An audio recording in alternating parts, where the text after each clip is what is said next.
মরুর দেশ সৌদি আরবের বিভিন্ন অঞ্চলে বৃষ্টিপাত হচ্ছে। পবিত্র রমজান মাসের বিকেলে সেই বৃষ্টি আছড়ে পড়ে মক্কার পবিত্র কাবা শরীফে। এ সময় সেখানে থাকা মুসল্লিরা বৃষ্টিতে ভেজেন। এ ধরনের বেশ কিছু ভিডিও সামাজিক যোগাযোগের বিভিন্ন প্ল্যাটফর্মে ছড়িয়ে পড়েছে।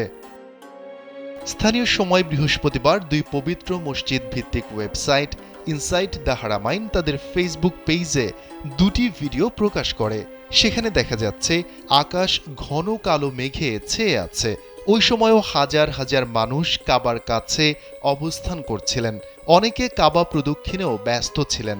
এ সময় ওমরাহ করতে যাওয়া অনেককেই মুহূর্তটিকে স্মরণীয় করে রাখতে মুঠোফোনে বৃষ্টির ভিডিও ধারণ করতে দেখা যায়। জেনেক্সে শিফট করো, লাইফকে লিফট করো।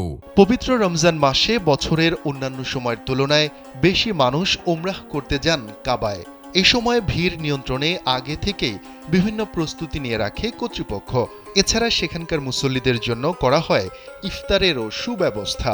প্যাকেটে করে সেসব ইফতার সাধারণ মুসল্লিদের মাঝে বিতরণ করা হয়, যেখানে ধনী গরিব সবাই একই কাতারে বসে ইফতার করেন এবং মহান আল্লাহ তাআলার রহমত ও অনুগ্রহ কামনা করেন তারা।